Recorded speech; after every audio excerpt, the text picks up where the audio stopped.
Olá pessoal, neste vídeo então eu vou contar dos últimos dias da viagem de 17 dias de XRS 190 e CB300 no Atacama. Muito bem, então como eu falei no vídeo anterior, nós dormimos na aduana chilena, no meio da cordilheira, pelo fato de que ela estava fechada, pois para frente haviam deslizamentos. Nós dormimos lá. O oficial chileno deu algumas opções para nós voltarmos pelo Passo Diama ou o Passo Libertadores. Porém, era muito distante, era em torno de 1.000 quilômetros cada um. Então, nós decidimos, por uma questão de tempo e de custo, aguardar aqui mesmo, nem que fosse de 1 a 2 dias.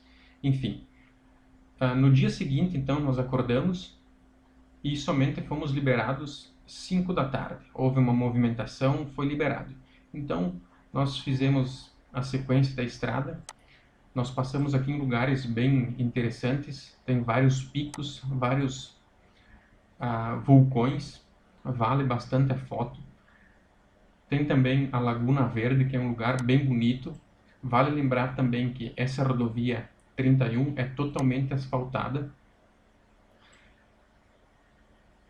Logo na sequência, nós passamos a divisa. Porém, aqui na divisa entre os dois países, Chile e Argentina, não existe nada, nenhuma construção, apenas placas. Dando sequência, existe algumas sequências de curvas aqui nas montanhas, e logo após isso, então, é o passo aduana, ou melhor, aduana argentina. Aqui na aduana argentina, os trâmites foram bem rápidos.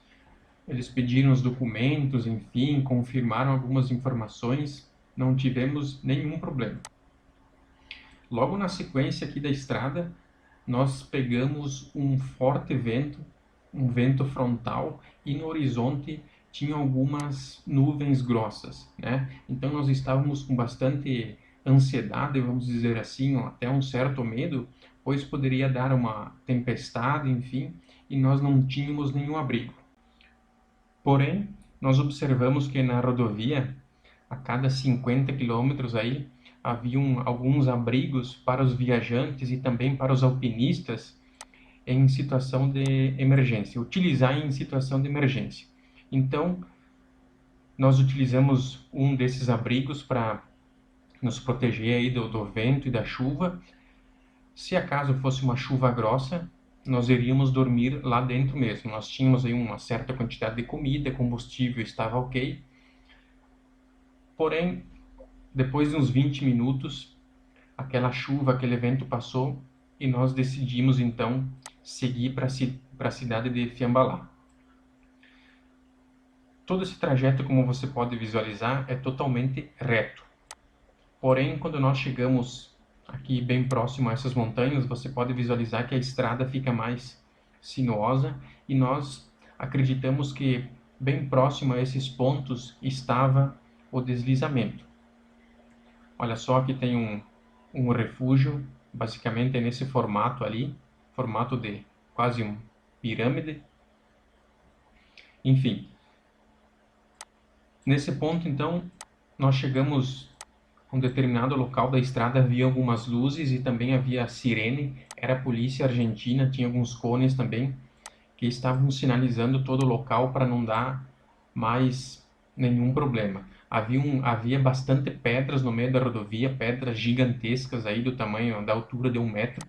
Nós passamos de moto tranquilamente e a polícia então nos avisou que dali em diante, até a cidade de Fiambalá, não haveria mais nenhum problema de deslizamento, a estrada estava ok. Então, a 50 quilômetros atrás aí, nós estávamos em torno de, com a temperatura de 8 graus, nós colocamos todas as roupas. Quando nós chegamos aqui na cidade de Fiambalá, em torno aí de umas 10 horas da noite, estava aí em torno de 28 graus. Lembrando que a cidade fica no meio do deserto, já foi utilizada aí para o Rally Dakar, e praticamente ela é um oásis, né? Você pode visualizar aqui que não existe nada além da própria cidade. No dia seguinte, então, nos acordamos aí em torno de umas 10 horas. Nós fomos então para as termas de Fiambalá, que ficam exatamente aqui.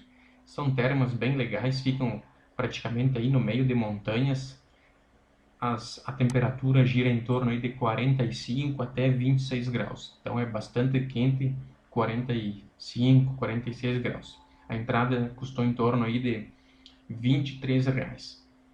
Você pode visualizar aqui na estrada, olha só, tem alguns pontos onde chove nas montanhas e a estrada é totalmente destruída. Nesses pontos aqui, aqui, tem outros pontos aqui também. Então tem que tomar bastante cuidado com isso aqui. Bom, então nós ficamos a manhã inteira nas termas. No dia seguinte, então nós, ou melhor, na tarde nós decidimos seguir em frente. Era dia 31 de dezembro. Nós passamos todas essas cidades. São cidades pequenas, não existe muito o que fazer nelas. Então nós tocamos até a cidade de São Fernando de Vale de Catamarca.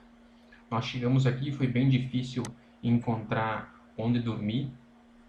Nós encontramos um local aqui em que nós pagamos em torno de R$ 35 para dormir, não sei exatamente onde, aqui no meio da cidade, mas algumas coisas interessantes. Eram em torno aí de 11 horas da noite, era dia 31 de dezembro, não havia nenhum lugar para comer na cidade, nós estávamos no centro, não havia festas também, não havia fogos de artifício pelo fato de ser dia 31 de dezembro.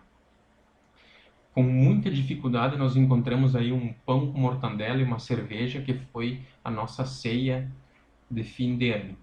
Então, nós estávamos bastante cansados, eu acredito que nós dormimos aqui. Nós levantamos aí e seguimos então para casa, porque a estrada tinha muito trecho pela frente. Então, outro lugar que nós visitamos foi aqui a Cuesta de El Portuzuelo. É uma serra bem bonita, vamos visualizar algumas fotos aqui. Olha só, vale bastante a foto, vale bastante o lugar, é um vale. Então daqui foi a última vez que nós praticamente visualizamos as cordilheiras, né? Daqui nós seguimos para a cidade de Guaiamba.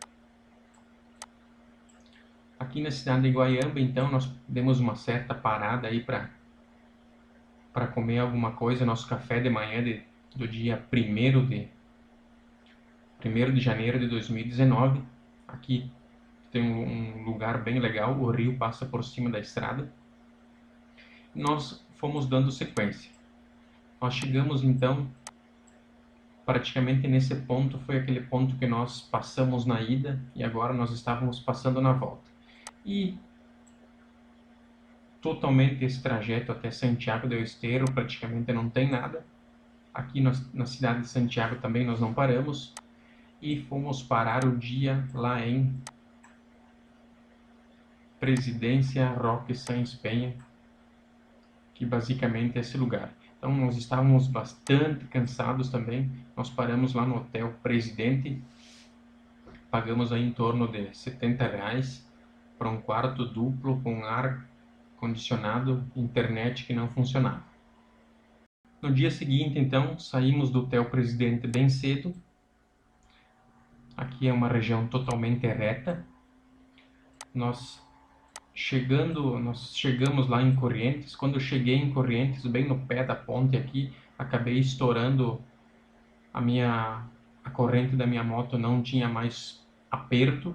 Eu tive que mexer na corrente, então eu procurei uma mecânica aqui num sábado de manhã, foi bem difícil de encontrar, mas enfim, resolvemos. Nós perdemos aí em torno de 1 hora e meia, depois então continuamos dando sequência e fomos parar apenas aqui na cidade então de Ituizangó. Vamos achar aqui. Paramos então aqui na cidade de Ituizangó. Aqui eu acabei ganhando um tombo, caí na areia, mas estava em velocidade baixa, então não ocasionou nenhum problema. Aqui foi o lugar que nós pagamos mais caro uma hospedagem. Nós não fomos no camping, porém nós fomos num hostel, vamos dizer assim. Nós pagamos aí R$ 70 para praticamente se hospedar num galpão. Nós fomos no rio aqui, o rio é bem bonito, tem praias aqui, todo a população argentina utiliza essas praias, a temperatura da água é muito boa. No dia seguinte, então, nós levantamos e damos sequência na viagem também. Nós fomos até a cidade de São Pedro, vamos achar aqui.